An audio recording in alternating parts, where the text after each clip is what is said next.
mecánica sin ningún problema. Yo creo que todos van a tener posibilidades de llegar al 7, ¿eh? Todavía. Sí, sí, porque son igual hartos trabajos, entonces es más Y todos complicado. esos van a ir sumando siempre con algo. Ya, muchas gracias. ¿Qué se hizo, Pino? ¿Es reconocible? La foto que mostró allí, el perfil.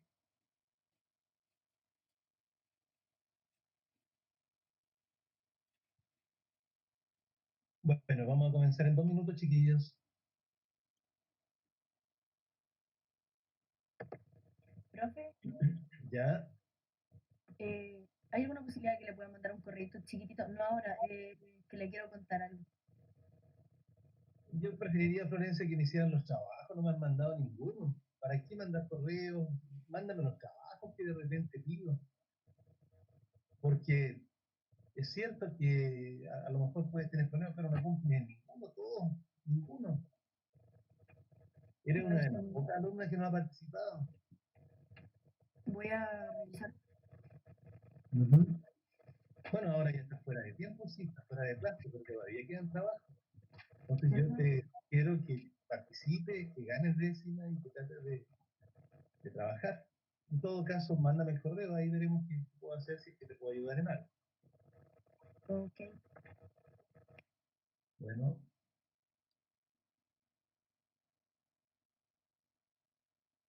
Profe, ¿cómo van a ser los horarios? van a ser separados. Más o menos vamos a mantener la misma cantidad de horas que tenemos actualmente para ustedes. Probablemente van a aumentar los ramos electivos. Ah, no, pero eso va a afectar a los terceros mucho más que ustedes. No, ustedes van a mantener más o menos lo mismo. Vamos a cortar en 5 minutos las horas de clase. ¿Ya? En definitiva, es más o menos lo de ahora, pero distinto para el cuarto A, para el cuarto B y para el cuarto C. Con algunas pequeñas variaciones, reitero, en cuanto a tiempo. La hora van a ser un poco más cortas. Le vamos a quitar 5 minutos, 10 minutos a cada hora. 10 minutos a cada bloque, 5 a cada hora. Ok, gracias. ¿Sí? Yo creo que mañana ustedes tienen que empezar a aceptar los correos, reitero, porque ya la próxima semana van a entrar directo a la nueva clase que se creó, es decir, al cuarto A, o al cuarto B, o al cuarto C. Profe, no entendí qué está hablando. Constanza, que vamos a separar los cursos. Por ejemplo, tú vas a quedar solamente con el cuarto C, en este caso. ¿Ya? Eso va a implicar que te vamos a volver a mandar la invitación al correo LABD y tú tienes que aceptarla para ser incorporada. Ah, ya, qué buena idea. Bueno. Ya, niños, suficiente. Tenemos ya 4 minutos de espera. No tenemos a la mayoría conectados, pero no podemos seguir esperando. Así que vamos a avanzar en materia. Voy a compartir mi pantalla. Reitero que pueden ustedes tomar apuntes si es que lo desean. Creo que es bueno para complementar. Para los que se están recién uniendo, vuelvo a insistir en que estoy preparando una pequeña evaluación, en base a décimas siempre, sobre la materia que hemos visto. Entonces, es importante que no solo las diapositivas, sino que también puedan responder, puedan ir tomando apuntes para responder mejor esa evaluación que estoy preparando. Bueno, en materia nosotros estamos en la literatura a través del tiempo. Estuvimos revisando la clase anterior, la época moderna, ¿no es cierto? Rápidamente vamos a ir mirando eso, pero no nos vamos a detener mucho. Vimos primero lo que habíamos examinado el año pasado, ¿verdad? Lo que habíamos estudiado, la literatura clásica, la Edad Media, el poema Miosin, Dante en el Renacimiento con la Divina Comedia, y llegamos hasta el Barroco con El Quijote de la Mancha. Luego avanzamos, ¿no es cierto?, mirando la literatura de la época moderna. Dijimos que habían algunos acontecimientos que marcaban precisamente el término de la Edad Media en este caso, y luego nos metimos ya en la época moderna, que incluía básicamente 5 tendencias literarias: Renacimiento, Barroco, Neoclasicismo, Romanticismo y Naturalismo. Seguida vimos las características de cada una de las tendencias, ¿verdad? ¿Cuáles eran las principales preocupaciones? Las del Renacimiento son las tres que estamos mostrando. Dijimos también que la gran característica del Renacimiento y que hace que todo el mundo abandone la visión de la Edad Media, del medievo, es que acá cobra plena importancia el hombre, mucho más que, digamos, lo religioso. Si antes el hombre en la tierra, durante la Edad Media, podía dar la vida, luchaba por extender la religión, ahora no. Ahora hay una preocupación por las cosas que atañen al hombre propiamente tal. Y eso se manifiesta en todas las artes. Luego vimos el barroco. Acuérdense que les dije que era peyorativo, ¿no es cierto? Que era muy recargado, pero que también había mucho interés por lo elegante, por lo fastuoso, ¿no es cierto? Todo lo que es riqueza, por ejemplo, hay ostentación. En esa lámina ustedes pueden ver, por ejemplo, ahí está el altar de la iglesia. Sin embargo, todas las columnas, miren cómo son maravillosamente adornadas. Algunas de estas columnas, por ejemplo, llegaban a ser recubiertas con pintura de oro, ¿eh? Dicho sea de paso. ¿Qué obra estudiamos allí nosotros el barroco? Lo habíamos hecho antes, ¿no es cierto? Hablamos del neoclasicismo, sus características, interés por educar, la obra con reglas, ser verdadera, ¿no es cierto? Y colocar el énfasis en que el hombre es un ser racional, dotado de inteligencia, y lo que debía realizar tenía que estar presidido por ello. Hablamos también después del romanticismo, vimos sus características, en especial, por ejemplo, el interés por el amor y por lo sobrenatural. El ser humano ya no es este ser dotado de espíritu racional, sino de sentimiento, de emoción, como habíamos dicho. Había libertad artística y ustedes llegaron, y llegamos nosotros a la materia, hasta el naturalismo. Allí en el naturalismo teníamos varias características que ustedes aplicaron a un cuento y que elaboraron, ¿no es cierto?, un escrito que yo fui evaluando. Profe, ¿Sí? ¿cuál era el significado del libre albedrío? Libertad, absoluta libertad para decidir el destino, decidir la forma de escribir. Libre albedrío significa absoluta libertad.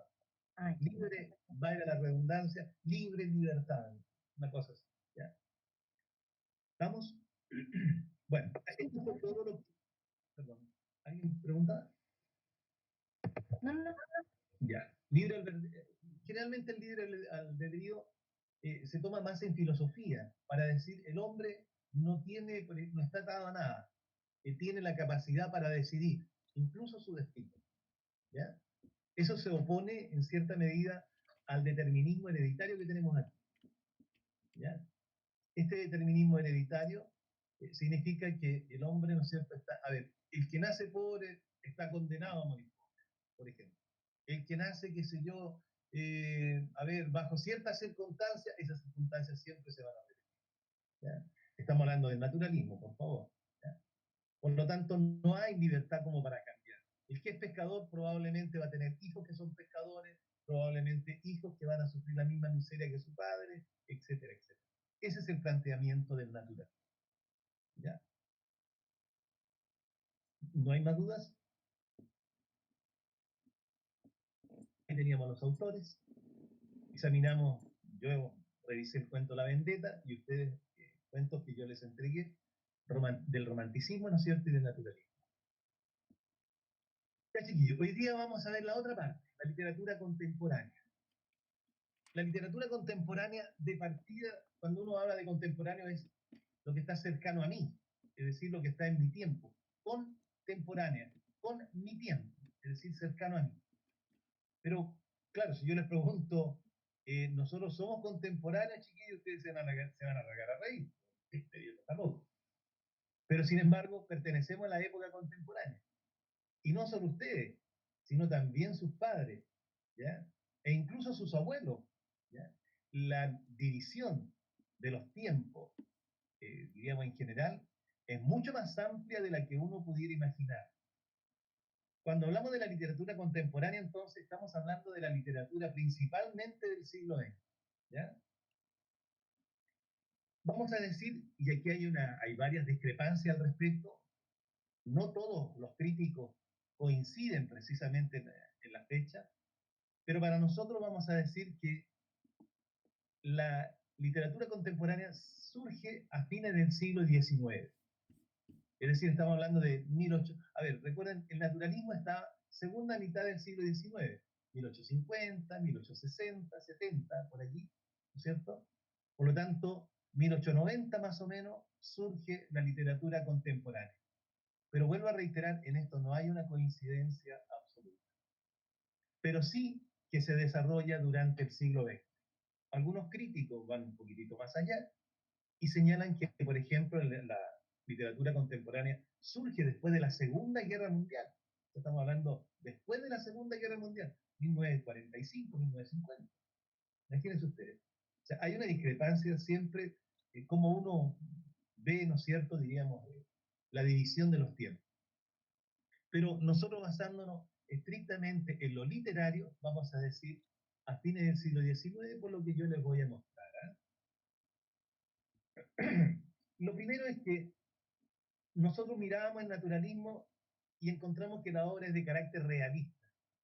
Toma problemas de la vida diaria, ¿no es cierto?, de la vida cotidiana, los lleva a la obra literaria y procura construir una historia en torno de problemas que son concretos. Generalmente en el naturalismo, problemas sociales. El problema, por ejemplo, de la ambición, en el cuento del abogado, por ejemplo, ¿ya? Para quienes les tocó ese relato. Es decir, un problema, para quienes no les tocó, el arribismo social, cuando leímos el cuento El collar, precisamente de Maupassant. Es decir, tomamos, ¿no es cierto?, un problema de la vida diaria y lo llevamos a la obra literaria, claro, inventamos, hacemos fantasía, pero en el fondo o el trasfondo que refleja ese texto es un problema social, un problema real. Puede que la señora Loisiel nunca haya existido, pero que ha habido muchas mujeres y muchos hombres, ¿no es cierto?, con esta misma característica de arribismo, es evidente, incluso hasta el día de hoy. Por lo tanto, vuelvo a reiterar, si ellos se apegaron a la realidad, lo que hace la literatura contemporánea es separarse de la realidad, superar la realidad, ¿ya? En especial la realidad concreta. Y esto entonces pasó a llamarse superrealismo, superar la realidad, sobre ella, ¿ya? La obra literaria no le interesa, bajo ningún punto, por ejemplo, ser tomada como verdadera. Ese es el gran quiebre que se produce, por ejemplo, en toda la literatura que comienza a gestarse en el siglo XX. Cuando uno lee, por ejemplo, los libros de Cortázar, La noche boca arriba, Continuidad de los parques, que lo vimos el año pasado, nos damos cuenta que hay un quiebre de la realidad, ¿ya? Ustedes vieron este año La isla del mediodía, un quiebre de la realidad, ¿ya? Por lo tanto, se supera la realidad concreta. Marini probablemente nunca llegó a la isla, pero imaginó, ¿no es cierto?, que probablemente en el accidente, cayendo el avión, probablemente cuando se estrelló, pero él imagina en ese minuto que llega a la isla y que, entre comillas, se autorrescata porque él ya había vivido o estaba viviendo en ese lugar. Es decir, hay un quiebre de la realidad, no interesa mostrar algo verdadero, sino por el contrario, interesa la fantasía propiamente tal. Como nosotros miramos siempre la literatura a través de la literatura española, aunque no siempre ellos han iniciado los movimientos literarios, pero nosotros estudiamos la lengua castellana, lengua y literatura se llama nuestra asignatura, por lo tanto miramos siempre cómo parte en España para después ver cómo se da en Hispanoamérica. La literatura contemporánea o el superrealismo que ya hemos mencionado aquí se desarrolla a través de lo que se llama una generación del 98. Y otra vez tenemos que corregir el término de generación. Porque, por ejemplo, si yo les digo, ustedes, ¿qué generación son? Ustedes me van a decir, somos la generación del 2020. Y no es tan así. ¿Y cuál es la generación del año pasado? Ah, del 2019. No es así. Una generación, a ver, creo que alguien me preguntó alguna situación o alguna cosa referente a esto. Yo le dije que una generación abarcaba 25, 30 años más o menos, ¿ya? ¿Por qué? Porque se supone que surge una generación cuando otra la familia, otra descendencia aparece, diríamos, para reemplazar la anterior. Un hombre o una mujer, ¿no es cierto? Si lo pensamos, a ver, un poquito más con la mirada tradicionalista, a los 25 a 30 años era papá, ¿ya? O mamá. Por lo tanto, allí viene una nueva generación. O sea, son los hijos los que marcan una nueva generación. Por lo tanto, cuando hablamos de generaciones en el tiempo, más o menos abarca un periodo de 30 años. Y no como muchas veces ustedes lo han visto. Ustedes son parte de una generación. Imagínense ustedes, podrían ser parte de la generación con los que nacieron el año 2000, por ejemplo, o perdón, con los que egresaron el año 2000 del colegio.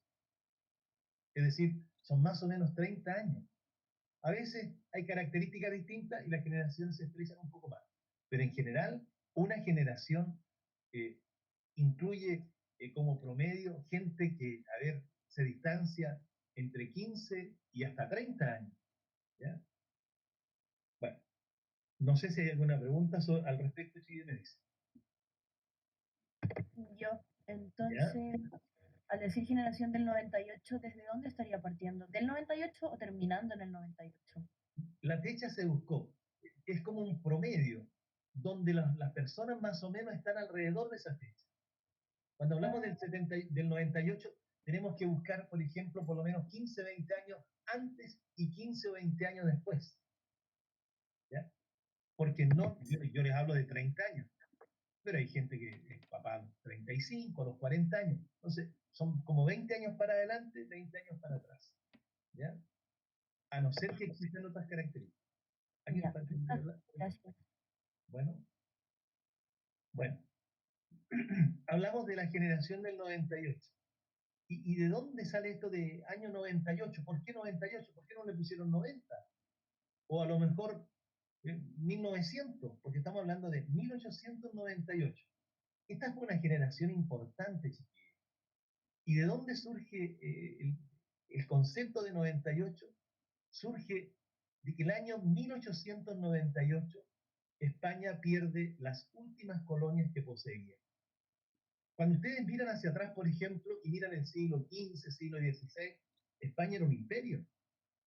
Tal vez el imperio más grande que ha existido en el mundo, comparable tal vez con el de, no sé, Alejandro Magno. Pero aún así creo que mucho más grande era el imperio de Carlos V. Acuérdense que Carlos V, a las posesiones que tenía, por ejemplo, en la península ibérica, España, ¿no es cierto?, se unían las de África, se unían las de América.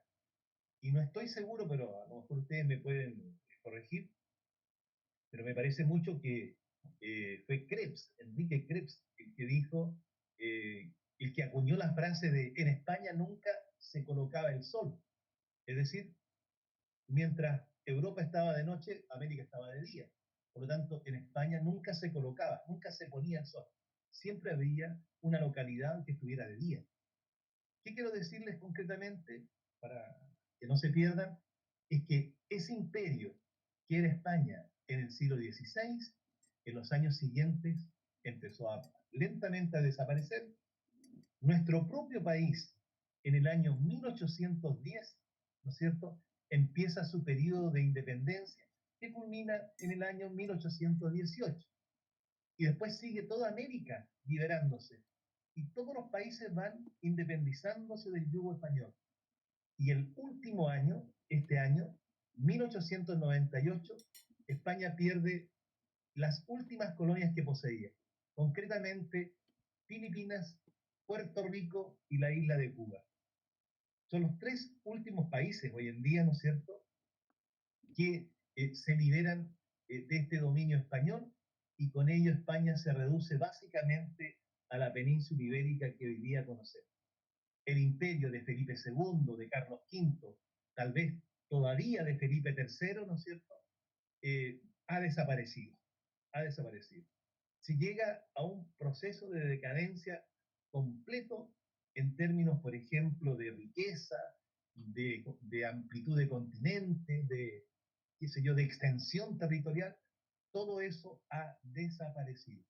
Y eso provoca en la gente una profunda decepción. Echemos una miradita a un video que explica mucho mejor que yo todo este proceso.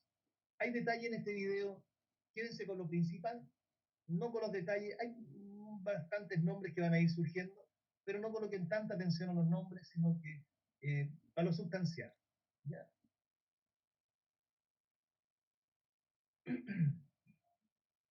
¿Alguna duda, chiquillos? Cuéntenme.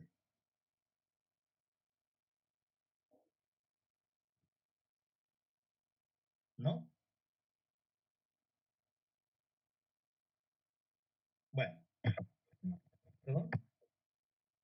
no, le estaba respondiendo que no. Ya. Lo que me interesa de allí en lo general, como yo les decía, entender que ese imperio, ¿no es cierto?, desaparece. Eh, el proceso de independencia de Filipinas, por ejemplo, y de la isla de Cuba y Puerto Rico, fue apoyado por Estados Unidos. Estados Unidos, hasta el día de hoy se dice que el, el barco este, el Maine, que terminó hundido en una bahía, ¿no es cierto?, de Cuba, probablemente fue un autoatentado que le permitiera a Estados Unidos entrar, ¿no es cierto?, en un directo conflicto con España a objeto de eh, posibilitar que estas islas lograran su independencia y de paso él establecerse en, por supuesto, en cada una de las islas. Y esto no es gratis. ¿Ah? Ustedes saben que Estados Unidos se estableció en Filipinas, en Cuba, ¿no es cierto? Durante muchos años, hasta el proceso que conocemos actualmente. O sea, no, esto no fue gratis. Bueno, ya tenemos más o menos la idea, ¿no es cierto?, de lo que es la generación del 98. Nos damos cuenta que surge primero ante un proceso de profunda decadencia de España. España, ese imperio, ¿no es cierto?, que existía, desapareció y al desaparecer los españoles sienten una profunda amargura por lo que les ha tocado vivir. No solo la riqueza de que gozaron, por ejemplo, se ha ido dilapidando, eh, botando de muchas maneras, en una especie de, tal vez, lujosas fiestas, lujosas construcciones que no tenían mayores sentidos. Claro, hoy día uno las aprecia desde otro punto de vista como obras de arte, pero en aquel entonces hubo un despilfarro grande y que surgió, yo diría, cuando termina la dinastía tal vez de los Habsburgo y comienza la de los Borbones, que hasta el día de hoy, ¿no es cierto?, conocemos en España. Primera característica entonces de esta generación del 98 que fue mencionada allí, el pesimismo existencial. Existe dolor frente a lo vivido, ¿no es cierto?, por la nación, por el país, y esto genera en todos los escritores intelectuales de la época una visión profunda de pesimismo frente a la existencia humana. La existencia se asume con dolor, de manera negativa, de manera, yo diría, muy oscura. La oscuridad esta se ve tanto para el país materialmente como para el destino de cada uno de sus habitantes. Y los escritores empiezan a denunciar ese pesimismo. ¿Eh? Junto con ello surge una segunda característica que es el interés por Castilla. Casi todos los escritores ambientan sus obras en la región de Castilla. Si uno mira hacia atrás, probablemente lo hacen en Castilla porque fue Castilla la que llevó en definitiva a España al lugar de imperio que alguna vez tuvo. Si España fue poderoso, fue precisamente no por los reinos, por ejemplo, de León, que siguió Portugal, que en aquel entonces también pertenecía a España, sino porque la región de Castilla que pudo llevar a engrandecer a este país, a la península ibérica, exceptuando hoy en día, obviamente, Portugal. Por lo tanto, todos los escritores ambientan sus obras, ese es el espacio habitual de muchos cuentos, de muchas novelas que uno va descubriendo. ¿Eh? Frente a este pesimismo existencial que recién mirábamos y que los lleva a denunciar la situación, por ejemplo, del país, la situación que vive el país, muchos fueron acusados de antipatriotas, derechamente, y se les miraba incluso en forma despectiva en España, porque el gobierno, alrededor de este año, de 1898, el gobierno impulsó una mirada negativa también hacia ellos. Eran considerados como personas, qué sé yo, oscuras, denegridas, pesimistas. Hubo francamente ataques contra ellos. Hay muchos que no les gustaba ser reconocidos como generación del 98, porque señalaban que lo único que para lo que servía era eso, era para ser insultados y denostados, es decir, para que la gente se riera de ellos, ¿no? En definitiva. Pero nosotros vamos a decirlo así, bueno, y lo acusaron de antipatriota, como les decía, pero nosotros vamos a decir lo contrario. Cuando uno mira, digamos, la preocupación por denunciar los problemas de España, cuando uno mira el pesimismo existencial que había en ellos, no surge sino de un interés, de un amor a su patria, a su país. Es decir, se ama a España y como se ama a España, les duele entonces que no sea el imperio que alguna vez fue. Y eso nos hace asumir en esta posición que hemos llamado pesimismo existencial. Nos interesan esos autores a nosotros, Miguel de Unamuno en especial, Azorín, Antonio Machado, lo tengo repetido allí, José Ortega y Gasset. Un poquito más descolgado, José Ortega y Gasset, está casi al borde de la generación que después viene. De hecho, la generación que viene después es la generación del 27. O sea, se fija lo que yo les decía, 27, casi 30 años después, 1927. ¿Ya? O sea, hay una separación más o menos prolongada, a no ser que ocurran otros fenómenos, ¿no es cierto?, que puedan marcar el paso de un grupo a otro. Pero en este caso, una generación más o menos que abarca casi una separación de 30 años. Bueno, avanzamos un poco más, chiquillos. Entramos a ver a don Miguel de Unamuno. Bueno, hasta antes del coronavirus que nos atacó tan fulminantemente, no sé cuándo los tres cursos estaba leyendo precisamente Niebla. Ojalá lo hayan alcanzado a hacer. Estoy también implementando una manera, una forma en que pudiera controlar la lectura de cada uno de los libros. Así que aprovecho de pasar el dato.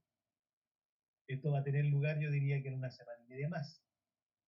Para aquellos alumnos que no tienen libro, podríamos tener la posibilidad de abrir biblioteca. Pero si ustedes buscan a través de Internet, probablemente los van a encontrar. ¿Ya? Por lo tanto, no hay que desesperarse para eso. Bueno, Miguel de Unamuno es una figura bastante interesante. Les voy a contar algunas cosas anecdóticas para ir perfilando un poco lo que tenía como carácter o como personalidad. De partida, por ejemplo, Unamuno tenía un carácter contradictorio. Siempre que él escuchaba, por ejemplo, a alguna persona opinar sobre algo, él inmediatamente se colocaba en la posición contraria. O sea, como el dicho ese que dice, no sé de qué están conversando, pero yo me opongo, más o menos eso. Se cuenta a nivel anecdótico, por ejemplo, de Unamuno, que a veces caminaba por las calles de Madrid, donde vivía, y si observaba que había un grupo que estaba conversando, se acercaba a ellos y les preguntaba derechamente, ¿de qué se conversa que yo me opongo? Pero lo interesante de este Unamuno es que todo lo que él señalaba no quedaba tan solo en oponerse, sino que empezaba a demostrar por qué la gente estaba equivocada. Y cuando la gente ya lograba ser convencida con él, a veces él cambiaba la posición y entonces empezaba a opinar desde la otra vereda.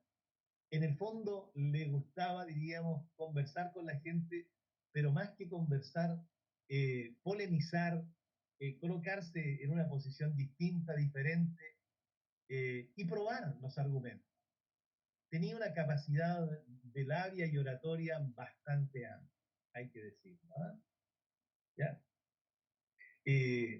Una anécdota también real, por ejemplo, fue la que en una oportunidad se le entregó un premio. Esto para que comprendan lo que les estoy diciendo, de cómo le gustaba siempre polemizar. Le entregaron un premio y cuando él subió a recibirlo, bueno, uno siempre espera muchas gracias, no me lo merecía, estoy muy agradecido, ¿no es cierto?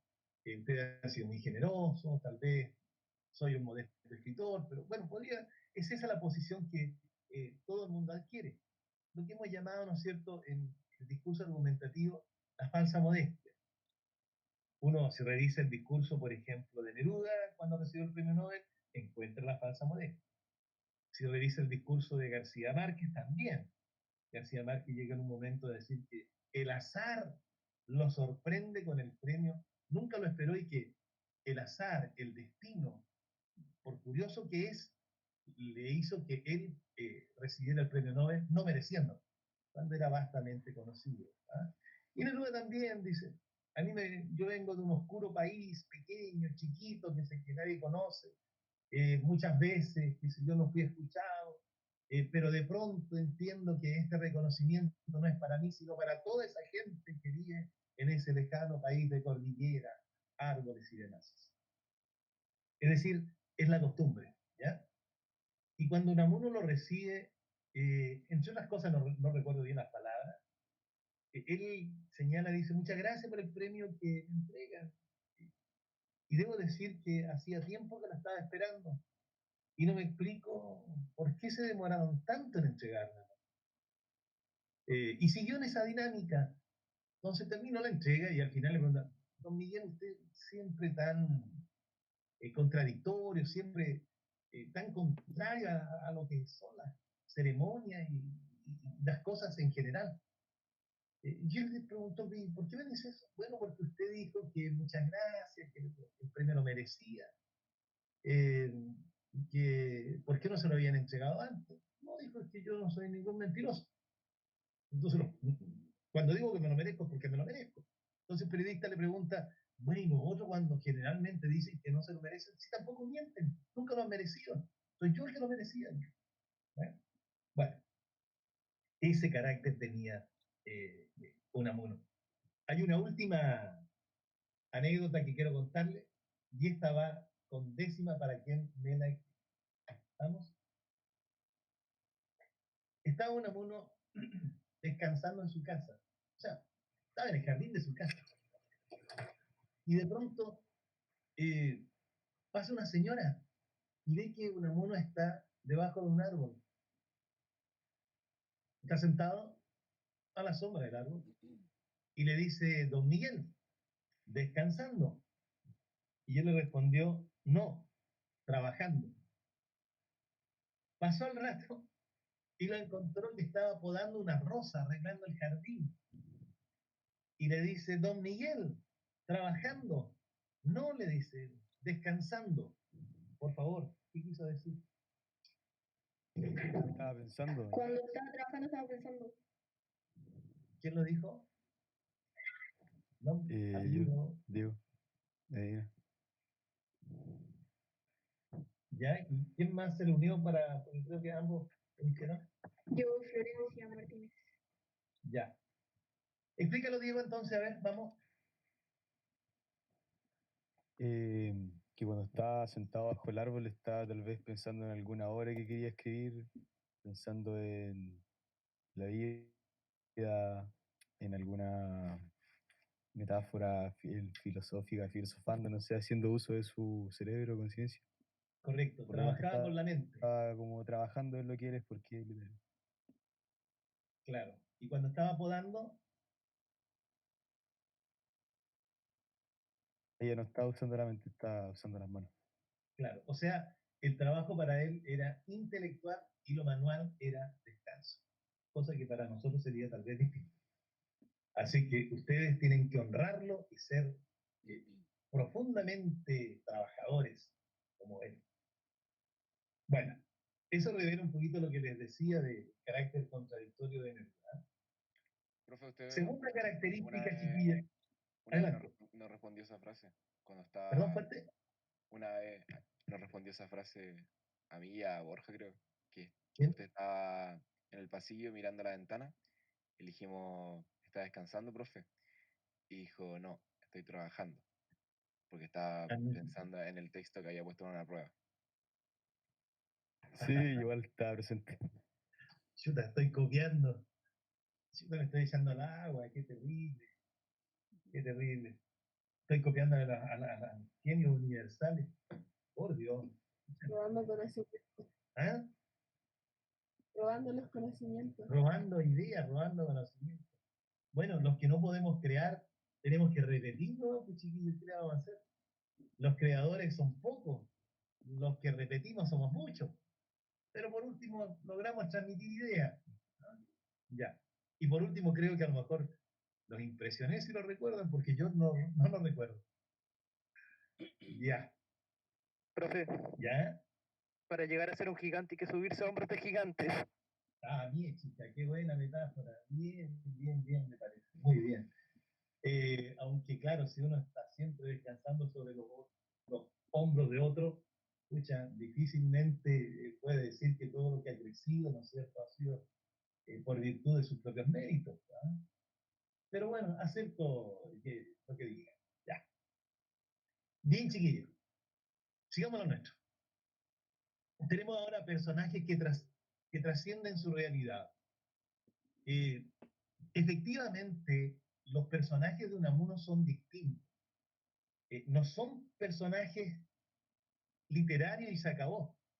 Son personajes que efectivamente tienen otras características que los demás personajes no tienen. Por ejemplo, Cervantes crea el Quijote. El Quijote, ¿no es cierto? Don Quijote quiere hacer renacer la caballería andante. En cambio, Cervantes, a través de él, lo que quiere es que la gente no lea ese tipo de libros. ¿Por qué? Porque suelen confundir la ficción con la realidad, materia del año pasado. ¿No es cierto? Está claro entonces que el propósito de Cervantes uno y el de su personaje es claramente algo distinto o contrario, porque a través de él quiere conseguir, ¿no es cierto?, que la gente no lea más. En cambio, el otro quiere que todos, ojalá, actúen como caballeros andantes. Pero en el caso de Unamuno, sucede lo contrario. Cada personaje de Unamuno es, diríamos, es parte de él. Cada personaje no es tan solo una invención de su mente, no es una creación, sino que, en definitiva, lo está representando directamente a él como persona, como sujeto pensante, como filósofo, como creador, etcétera, etcétera. Es decir, es como si su carácter, su personalidad, la hubiera derramado, repartido, dividido en todos los personajes que de alguna manera coloca en sus obras. Claro, yo digo en todos, exagero tal vez, pero en los personajes principales siempre está presente alguna idea de este gran escritor Miguel de Unamuno. Hay que decir lo siguiente, Unamuno fue rector de la Universidad de Salamanca. Y quiero decir que eh, ¿por qué me detengo en esto? Porque él fue catedrático, por ejemplo, en la Universidad de Salamanca, es decir, hacía clase, fue después rector, y había sido rector por curiosidad de la vida por más o menos 18 o 20 años. Entonces fueron tantos los años en que él había sido rector de la universidad, que las autoridades determinaban, don Miguel de Unamuno ha estado tanto tiempo con nosotros, y como era una celebridad pública, entonces dijeron, lo vamos a nombrar rector vitalicio, es decir, de por vida.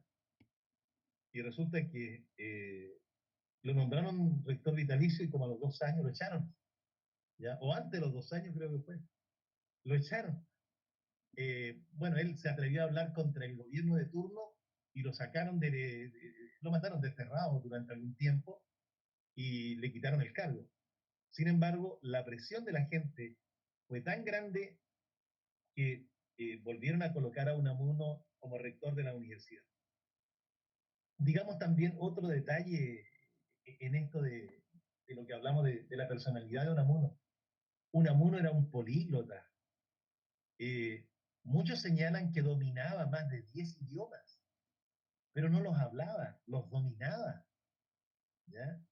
Y aquí hay una talla que quiero contarles también al respecto, porque era un políglota, ¿ya?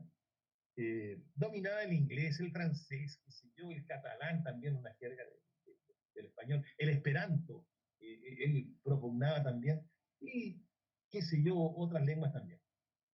La cuestión es que en una oportunidad, siendo él rector y catedrático de la Universidad de Salamanca, la universidad principal a nivel hispano, en España, la principal universidad, la Universidad de Salamanca.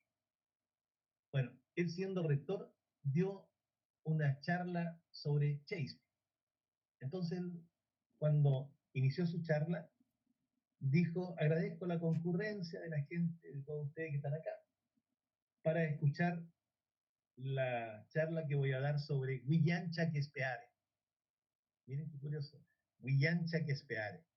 La gente se largó a reír, gente intelectual también, y todo el mundo empezó a murmurar y a decir, pero, ¿cómo decir William Shakespeare, el gran Unamuno, el políglota, Unamuno, el rector, el catedrático, el filósofo, el escritor, diputado también fue?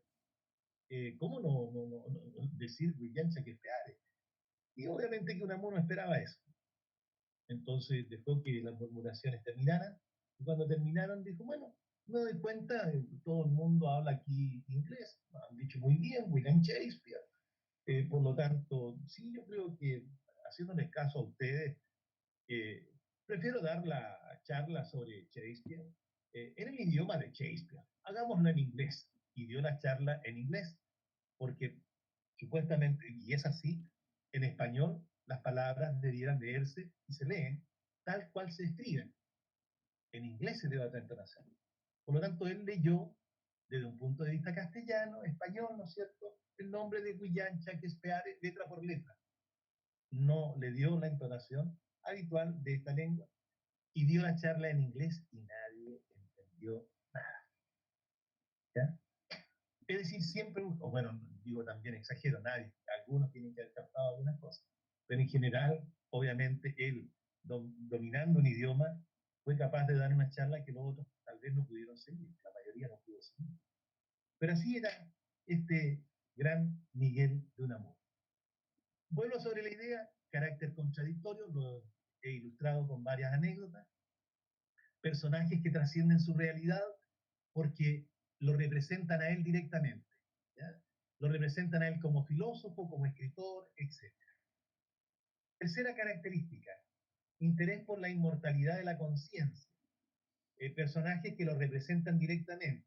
Es decir, si estamos diciendo que los personajes van más allá de lo que corresponde, claro, lo que estamos señalando ahora está en relación con eso. Sus ideas están traspasadas directamente a los personajes. Pero voy a agregar algo importante aquí. Dice, interés por la inmortalidad de la conciencia. O sea que cuando él muera, sus ideas, su sistema de pensamiento, su forma de pensar, no muera junto con él. Que otras personas sigan pensando igual que él. O por lo menos sigan en la misma línea. Pero hay algo que voy a decirle que es bien curioso. La verdad es que cuando uno estudia la personalidad de Miguel de Unamuno, uno descubre que no era que la inmortalidad se lograra a través de las ideas. Unamuno buscaba no morir como persona. Es decir, biológicamente él no quería morir. Y sostenía que si todo el mundo se dedicaba a buscar una forma de inmortalizarse, entonces el hombre podía lograr la inmortalidad. O sea, iba un poco más allá. Pero reitero, nosotros nos quedamos con la idea de inmortalizar ideas, inmortalizar conciencia, inmortalizar el pensamiento literario, filosófico que a diario tenía. Pero reitero, a mí me da la impresión que él buscaba que ojalá científicos, filósofos, todo el mundo se dedicara a encontrar medios o formas que permitieran tal vez no morir biológicamente incluso. Uno dice, medio ridículo, pero hoy en día poco a poco nos vamos a acercar. Si el coronavirus nos deja pasar esta vez, los científicos trabajan para que cada vez ir retardando más la vejez y la muerte. Y quienes han escuchado hablar, lo doy como información, saben que existe una disciplina que es la criogenia, en la que están buscando, ¿no es cierto?, que las personas que están a punto de morir por alguna condición, las dejan en una especie de estado vegetativo, de criogenia, para que en el futuro se encuentre tal vez alguna forma de curar la dolencia, la enfermedad de estas personas y volverlas a la vida. Yo sé que si les pregunto si han escuchado sobre esto, yo creo que hay varios que han escuchado. Es un mito, parece ser, sí, que Walt Disney está entre ellos, pero hay más de 100 personas que están en esa condición. Bajan la temperatura no sé cuánto, chiquillos, y los mantienen en un estado de hibernación permanente hasta llegar. Hoy en día los traen de nuevo, diríamos, a las condiciones habituales y están muertos. No pueden vivir. Pero se espera que a través de la conservación que ellos han hecho de sus cuerpos, en el futuro puedan, por ejemplo, encontrar la manera en que vuelvan a la vida y que también estén preparados para recibir, digamos, la curación a los males que lo aquejan, no solo la vejez. No sé, ese es un detalle tal vez más de ciencia ficción que de otra cosa, pero estamos 100 años después, o antes de 100 años, si pensamos en la muerte de Unamuno, y ya estamos hablando de cómo, por ejemplo, buscar esa inmortalidad biológica que tal vez a él le inquietó. Eso lo doy como un poquito de especulación. Concretamente me interesa que recuerden lo anterior, inmortalizar la conciencia, pero creo que había un poco más allá también. Un último detalle al respecto, arriba dice Unamuno 1936. Es curioso, pero murió el 31 de diciembre de 1936. Y hay otros que afirman que murió el 1 de enero de 1937. Cuando uno mira y para atrás, tenemos la fecha exacta de muerte de algunos. Y un personaje tan cerca nuestro, su fecha de muerte concreta, exacta, no está. Libros hay que dicen 31 de diciembre de 1936 y otro 1 de enero de 1937. Bueno, un detalle nada más para agregar. Vamos a la obra de Unamuno. La obra Niebla, la obra principal, o la más conocida por lo menos, que a ustedes les tocaba leer a esta altura, los 3 cursos ya habían leído Niebla y por lo tanto habría sido mucho más fácil para mí analizar la obra. Sin embargo, no es así, hay que ir acomodándose. Lo primero que hay que decir es que su obra Niebla rompe los límites de ficción y realidad. Y si nos acordamos, por ejemplo, de lo que inicialmente mirábamos, superar la realidad, superación de la realidad, ir más allá de la realidad, ¿no es cierto? Producir un quiebre en la realidad. Y efectivamente, la primera gran obra en la literatura española que hace el quiebre en lo real es precisamente Niebla de Miguel de Unamuno. Lo voy a explicar, vamos a ir a ella, no se preocupen mucho. Otras obras importantes de Unamuno son Vida de Don Quijote y Sancho. Miren eso, Vida de Don Quijote y Sancho. Si yo les preguntara, ¿dónde está la armadura de Don Quijote, chiquillos? ¿En el Louvre de París o en Francia, perdón, o en España, en Madrid? ¿En cuál de los dos museos está? ¿Quién me dice? A ver, rapidito. Hay décima de por medio. En Madrid. Madrid. ¿Madrid? ¿Quién lo dijo? Yo. ¿Quién es yo? Ah, Maite Medina. Mike. ¿Y quién dijo París? Yo digo No, Madrid nada más. ¿Ven, chiquillos? ¿Ven lo que sucede? Vida de Don Quijote y Sancho. ¿Cómo va a estar la armadura de Don Quijote en Francia o en España? Sí, no existe. Si Don Quijote es un invento de Cervantes, no existe. Pero Buena podría pregunta. ser una escultura, como hecha en Bueno, Francia. una imitación, una interpretación, Claro. pero no existe una armadura de Don Quijote porque Don Quijote no existe. Pero Y él, fíjense en esto, La armadura en la que se basó para crear a Don Quijote. es que la armadura es lo que se colocaba, lo de fierro, es lo que cubría el cuerpo para pelear. Esa es la armadura. Y esa armadura no puede estar en ninguna parte porque Don Quijote es un personaje de la imaginación. Pero bueno, rompe límites de ficción y realidad. Y ya lo vemos aquí. Vida de Don Quijote y Sancho. Vida de Don Quijote, como si Don Quijote hubiera existido y Sancho hubiera existido. El otro día yo les coloqué un texto, El sepulcro de Don Quijote, que hay que ir a buscar, ¿no se acuerdan? Y que hablábamos de la autenticidad, de la originalidad, que había que ir a buscar el sepulcro de Don Quijote, pero no existe tal sepulcro. Eso es lo que hace Miguel de Unamuno, rompe los límites que separan estos dos mundos, la ficción de la realidad. ¿Ya? Otras obras, me imagino que ustedes leyeron a Ben Sánchez, probablemente en segundo medio. Y otra obra muy interesante de él es El sentimiento trágico de la vida. ¿Ya? Ahí está otra vez la visión pesimista. ¿Estamos? A ver, chiquillos. Bueno.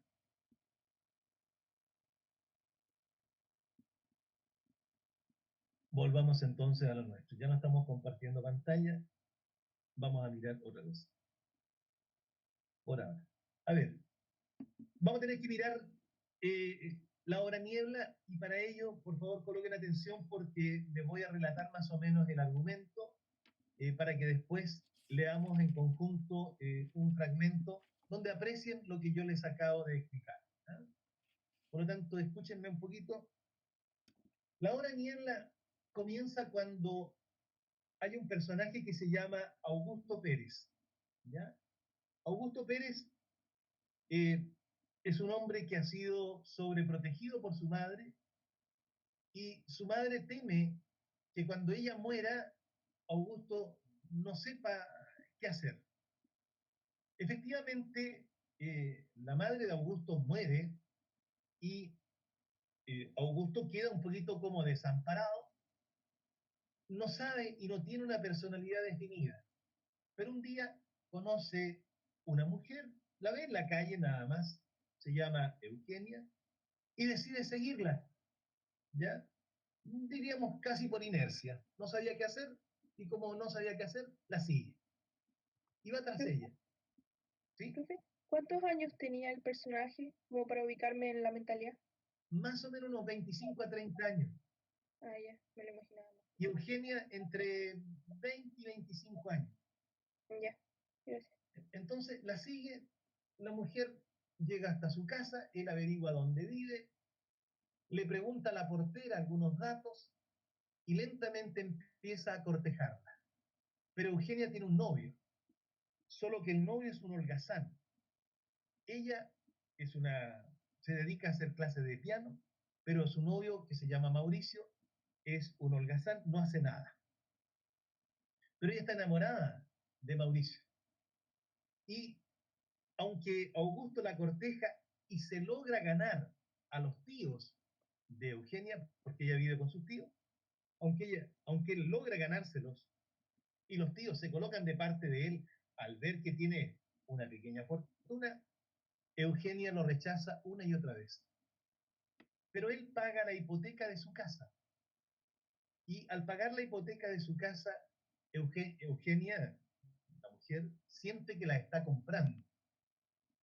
Y él se molesta mucho cuando ella le da esa interpretación, pero finalmente deja que ella haga lo que quiera y cuando ella entonces se aparta de Eugenia, ella empieza a interesarse por él.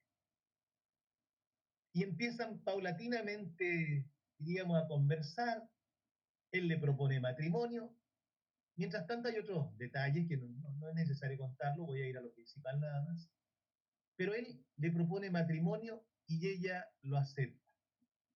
Durante este proceso, Eugenia le dice que Mauricio, su antiguo novio, la sigue molestando y que por favor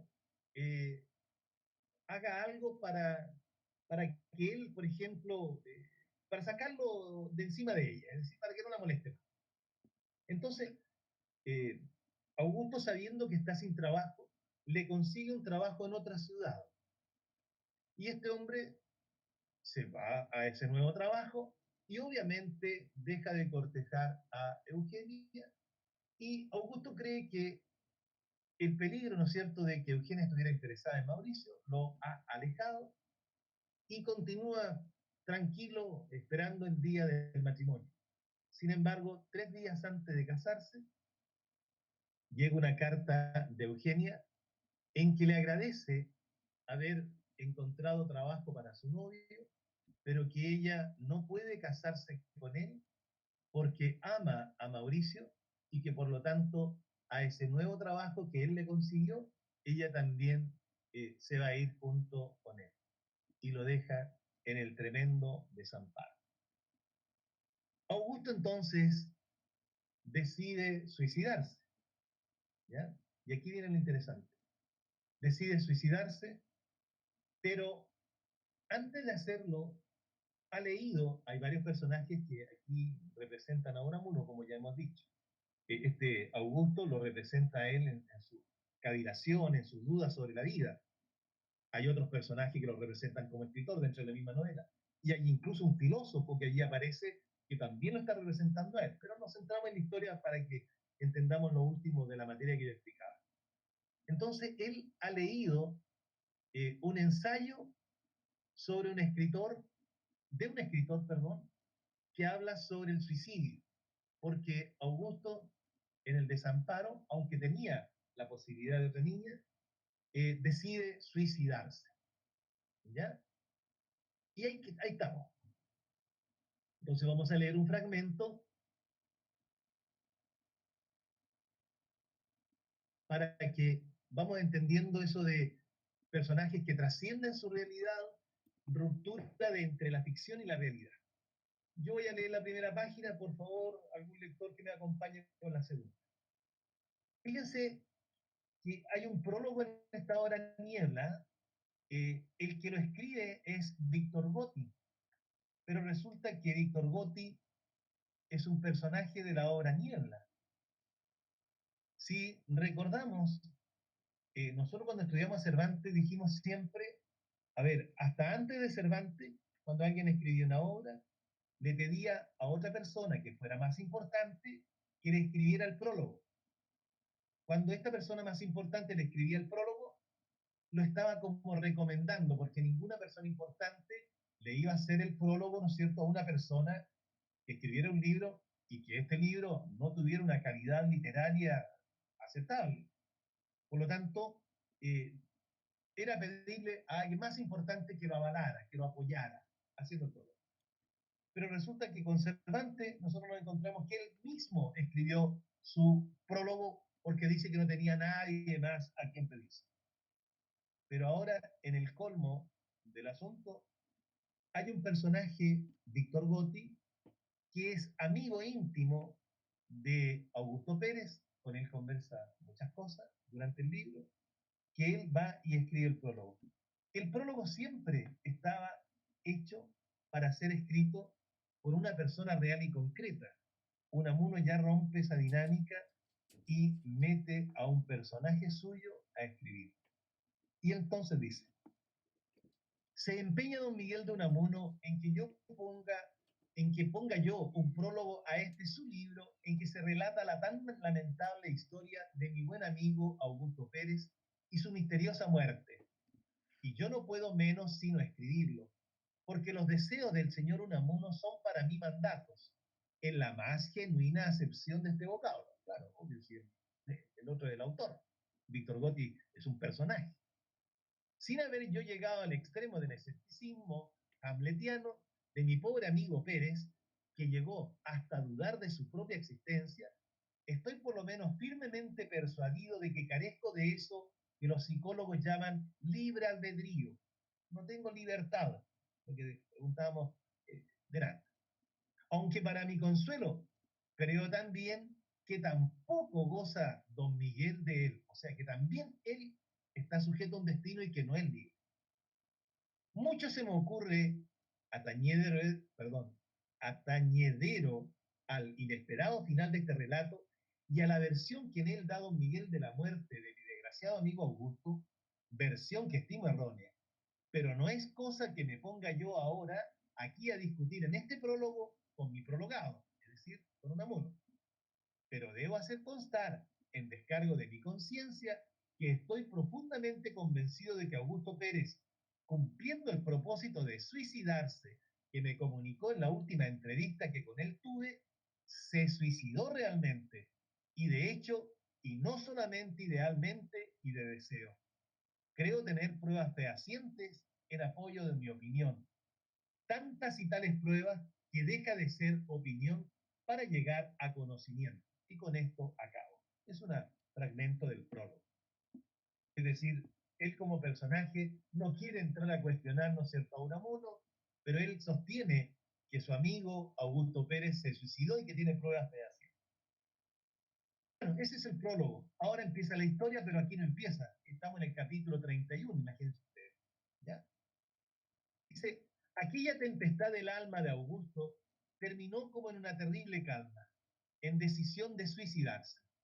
Quería acabar consigo mismo, que era la fuente de sus desdichas propias. Mas antes de llevar a cabo su propósito, como el náufrago que se agarra a una débil tabla, ocurriósele consultarlo conmigo, con el autor de todo este relato.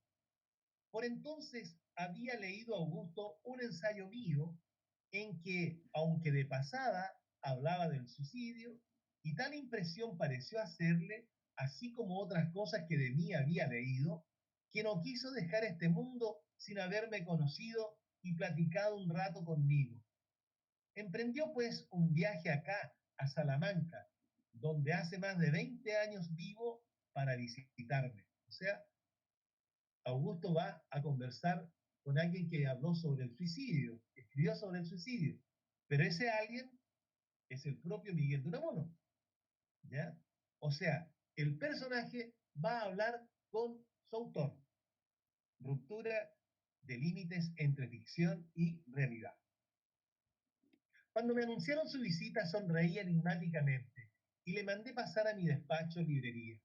Entró en él como un fantasma, miró un retrato mío al óleo que allí presida los libros de mi librería y a una seña mía se sentó frente a mí. Empezó hablándome de mis trabajos literarios y más o menos filosóficos, demostrando conocerlo bastante bien. Lo que no dejó claro está de halagarme y enseguida empezó a contarme su vida y sus desdichas. Le atajé diciéndole que se ahorrase aquel trabajo, pues de las vicisitudes de su vida sabía yo tanto como él, y se lo demostré citándole los más íntimos pormenores y los que él creía más secretos. Me miró con ojos de verdadero terror y como quien mira a un ser increíble. Creí notar que se le alteraba el color y traza del semblante y que hasta temblaba. Le tenía yo fascinado. Parece mentira, repetía, parece mentira. A no verlo no lo creería. No sé si estoy despierto o soñando. Ni despierto ni soñando, le contesté. No me lo explico, no me lo explico, añadió. Mas puesto que usted parece saber sobre mí tanto como si yo mismo, ¿acaso adivine mi propósito? Sí, le dije. Tú, y recalqué este tú con un tono autoritario, tú, abrumado por tus desgracias, has concebido la diabólica idea de suicidarte. Y antes de hacerlo, movido por algo que has leído en uno de mis últimos ensayos, vienes a consultármelo. El pobre hombre temblaba como un azogado, mirándome como un poseído miraría. Intentó levantarse, acaso para huir de mí. No podía, no disponía de sus fuerzas. No te muevas, le ordené. Balbuceó, es que tú no te puedes suicidar, aunque lo quieras. ¿Cómo? Exclamó, al verse de tal modo negado y contradicho. Sí, para que uno se pueda matar a sí mismo. ¿Qué es menester? Le pregunté. Que tenga valor para hacerlo, me contestó. No, le dije, que esté vivo, desde luego. Y tú no estás vivo. ¿Quién me ayuda ahora, chiquillo?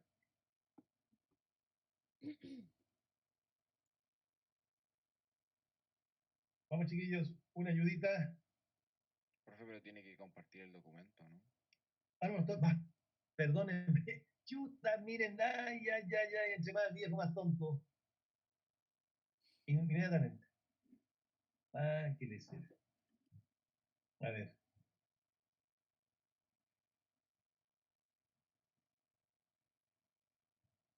Ya. Pensé que lo estaba compartiendo.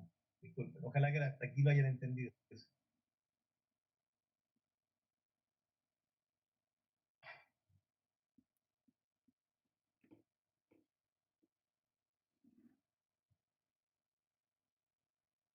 Bueno, ahí estamos.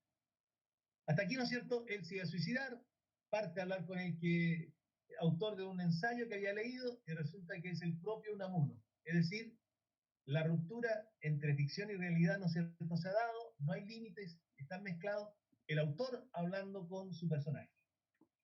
Ya, chiquillos, ahora sí, vamos, ¿quién me ayuda?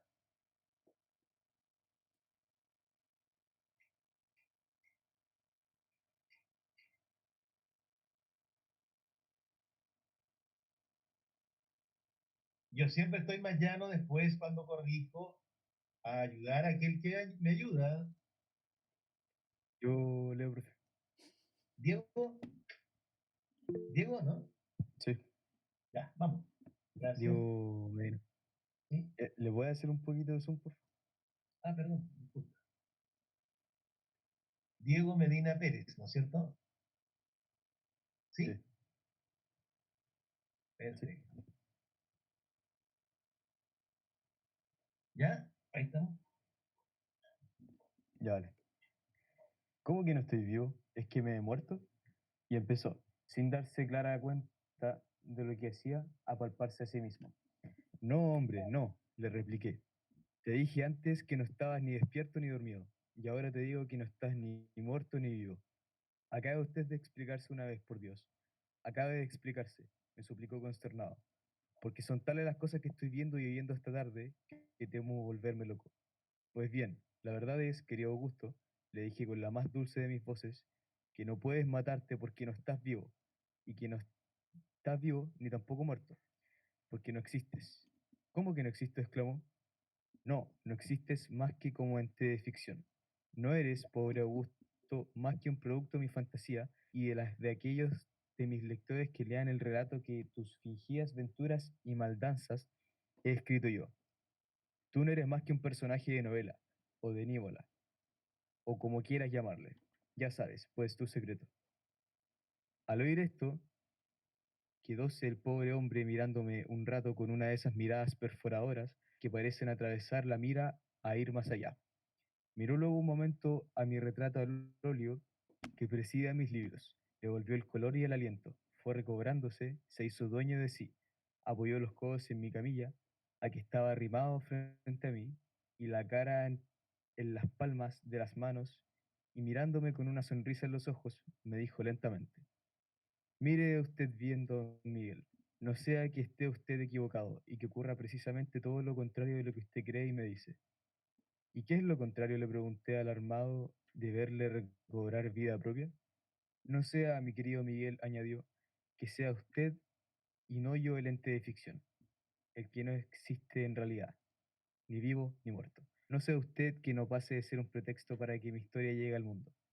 Eso me faltaba, exclamé algo molesto. No se exalte usted así, señor de Unamuno, me replicó. Tenga calma. Usted ha manifestado dudas sobre mi existencia. Dudas no, le interrumpí. Certeza absoluta de que tú no existes fuera de mi producción novelesca. Bueno, pues no se incomode tanto si yo a mi vez dudo de la existencia de usted y no de la mía propia. Vamos a cuentas. ¿No ha sido usted el que no una, sino varias veces ha dicho que Don Quijote y Sancho no son no ya tan reales, sino más reales que Cervantes? No puedo negarlo, pero mi sentido al decir eso era, bueno, dejémoslo de esos sentires y vamos a otra cosa. A ver, ¿qué opina usted de mi suicidio? Pues opino que tú no existes más que en mi fantasía, te lo repito.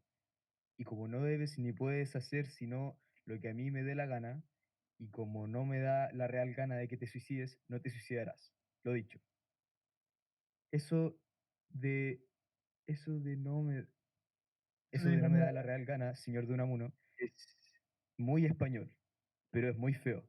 Y además, aun suponiendo su peregrina teoría de que yo no existo de veras, y usted sí, de que yo no soy más que un ente de ficción, producto de la fantasía novelesca o nivolesca de usted, Aún en ese caso yo no debo estar sometido a lo que llama usted su real gana, a su capricho.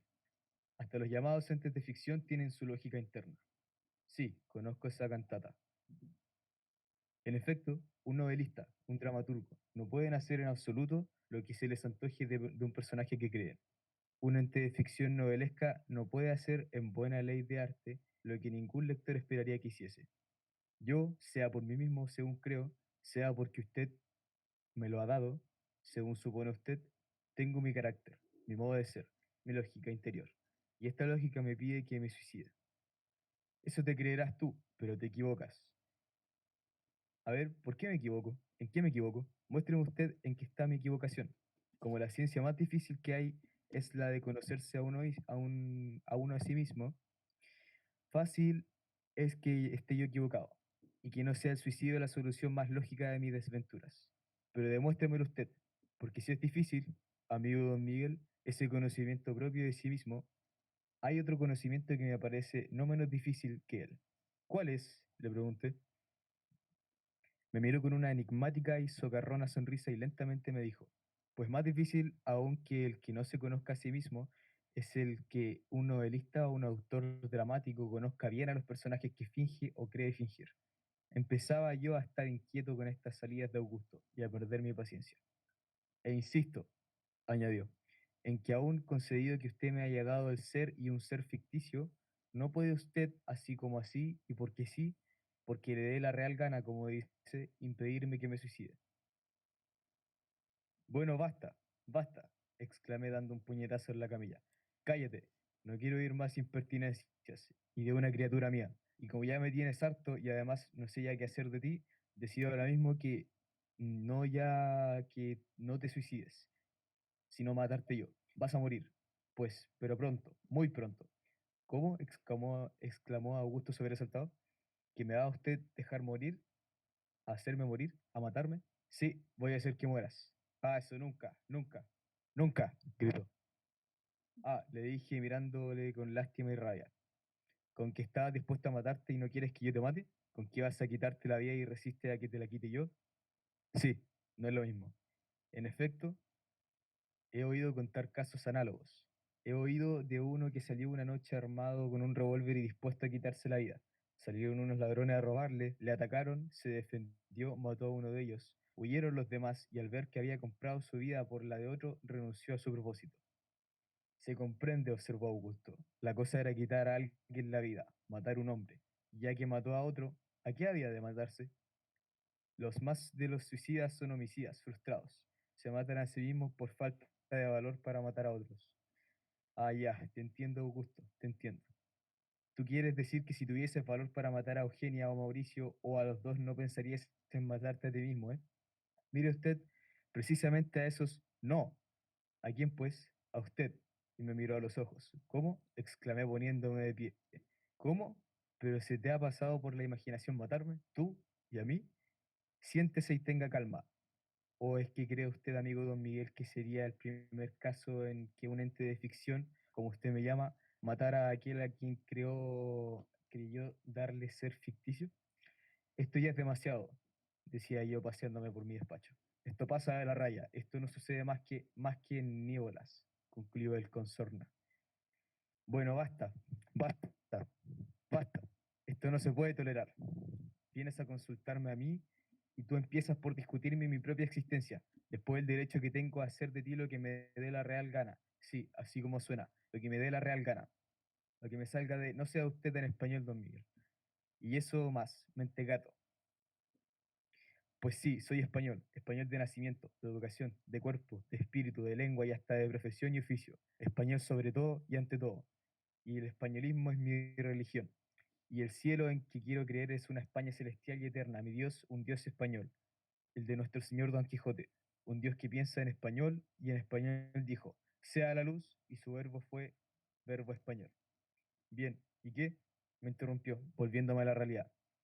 Y luego se insinuaba la idea de matarme. ¿Matarme? ¿A mí? ¿Tú? ¿Morir yo a manos de mis criaturas? No tolero más. Y para castigar tu osadía y esas doctrinas disolventes, extravagantes, anárquicas con que te me has venido, resuelvo y fallo de que te mueras. En cuanto llegues a tu casa, te morirás. Te morirás, te lo digo, te morirás. Pero por Dios, exclamó Augusto, ya suplicante y de mío tembloroso y pálido. No hay que Dios valga, te morirás. Es que yo quiero vivir, don Miguel, quiero vivir, quiero vivir. ¿No pensabas matarte? Oh, sí por eso. Yo le juro, señor de Unamuno, que no me mataré, que no me quitaré esta vida que Dios o usted me han dado, se lo juro. Ahora que usted quiere matarme, quiero yo vivir, vivir, vivir. Vaya una vida, exclamé. Sí, la que sea. Quiero vivir, aunque vuelva a ser burlado, aunque otra Eugenia y otro Mauricio me desgarren el corazón. Quiero vivir, vivir, vivir. No puede ser ya. No puede ser. Quiero vivir, vivir y ser yo. Pero si tú no eres sino lo que yo quiera. Quiero ser yo. Quiero vivir. Y le lloraba la voz. No puede ser, no puede ser. Mire usted, don Miguel, por sus hijos, por su mujer, por lo que más quiera. Mire que usted no será usted, que se morirá. Cayó a mis pies de hinojo suplicante y exclamando, don Miguel, por Dios, quiero vivir, quiero ser yo.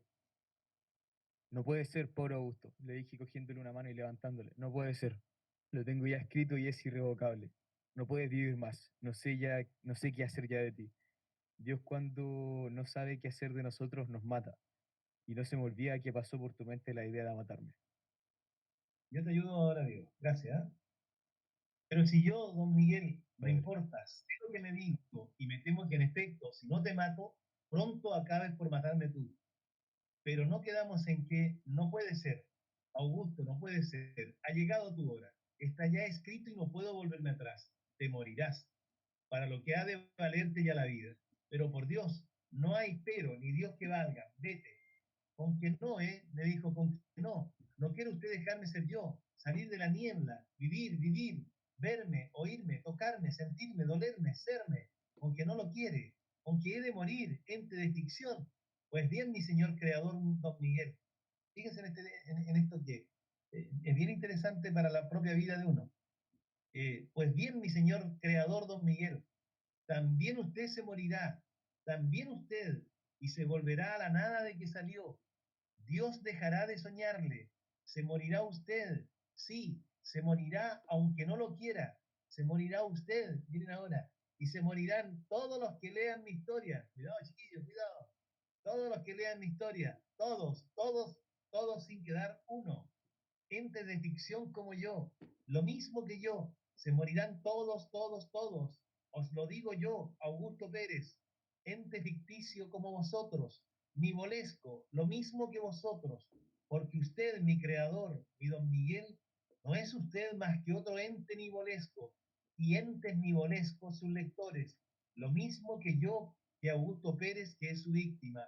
Víctima, exclamé, víctima sí, crearme para dejarme morir.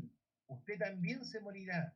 El que crea se crea y el que se crea se muere. Morirá usted, don Miguel.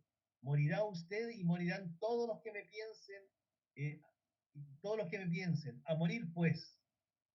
Este supremo esfuerzo de pasión de vida, de ansia de inmortalidad, le dejó extenuado al pobre Augusto y le empujé a la puerta por la que salió cabizbajo. Luego se tanteó como si dudase ya de su propia existencia. Yo me enjugué una lágrima furtiva. Bueno, ese es el fragmento, niños. Como vemos allí, ¿no es cierto?, lo que ya habíamos conversado, evidentemente que Unamuno rompe este límite, obviamente, no solo tradicional, sino que siempre ha existido y que continúa hoy en día. ¿Cómo es posible que de pronto el autor se meta y converse y dialogue de esa manera como el personaje? Pero deja ahí entrever varias cosas interesantes. Entre otras, por ejemplo, el personaje depende del autor, pero el autor también depende de otro autor, y ese otro autor es Dios, el creador nuestro. En esa dependencia, diríamos, radica principalmente la importancia que también Unamuno desde el punto de vista filosófico quiere dejar en el libro. ¿Qué quiere dejarnos en el libro? Que la criatura, el que ha sido creado, depende de su creador. Pero para que haya creador, tiene que haber criatura. Entonces, él plantea lo siguiente. Si nosotros somos creados por Dios, para que Dios exista, también necesita de nosotros. O sea, nosotros necesitamos de Dios para ser creados, pero también Dios necesitaría de nosotros para que le reconozcamos como tal. Bien, pues niños, básicamente lo que hemos examinado, reitero, en la clase, radica en lo último que traté de mostrar. ¿Qué cosa es? Que en la literatura contemporánea, ¿no es cierto?, uno de los primeros movimientos que surgen es el de la generación del 98, que dentro de ese movimiento la figura relevante es Miguel de Unamuno, y que la principal característica que Miguel de Unamuno le da a la literatura contemporánea es esta ruptura que se produce en la obra entre autor e historia. No hay límites. El personaje puede escribir el prólogo que siempre escribió una persona, pero al mismo tiempo la persona, el autor real, puede meterse dentro de la obra y ser un personaje más. Si miramos, por ejemplo, un poco más allá, y por favor recuerden esto, Unamuno buscaba la inmortalidad, y en alguna medida ese Unamuno que nos habla, ese Unamuno que nos cuenta su diálogo con Augusto, sigue vivo cada vez que nosotros de alguna manera tomamos el libro y lo leemos. Por lo tanto, en alguna medida, él habría, entre comillas, logrado esta inmortalidad de la que hemos estado hablando. Preguntan, niños, en el último minuto de la clase. Profe, entonces, Unamuno fue el que creó el término que mencionaba varias veces, ¿cómo es? ¿Nivolesco? Ah, eso de la nivola. Lo que pasa es que él en realidad le llama, él dice, Niebla es una obra distinta. Primero, ustedes se fijaron que tiene mucho diálogo. Las obras, normalmente novelas, no tienen tanto diálogo. Segundo, el autor se mete dentro de la obra y habla con el personaje, ¿ya? Y el personaje a su vez amenaza al autor. Eso no es propio de una novela. Entonces, ¿qué es lo que hace él? Él le llama nivola, ¿ya? Él le llama nivola, y la palabra nivola viene del latín. La palabra nivola no existe, pero si tiene que existir de alguna, viene de la palabra nebula, en latín. Y nebula en castellano significa niebla. O sea, ¿qué creó Unamuno? No una novela, porque es distinta de las novelas tradicionales.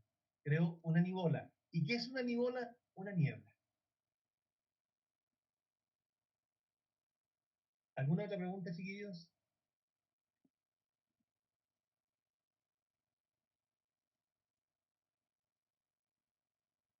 Bueno, reitero para los que llegaron atrasados, estoy buscando una forma de evaluar la materia, chiquillos. Voy a subir la diapositiva junto con el fragmento que acabamos de leer, pero voy a tratar de evaluarlo. Con décimas, pero vamos a tratar de evaluarlo. ¿Ah? Eso probablemente la próxima semana. Y también estoy buscando la forma en que pudiera evaluar ahora comprensión lectora, evitando, por supuesto, la posible copia que pueda darse, tratando de evitar. Ustedes son verdaderos creadores, como el propio Miguel de Unamuno.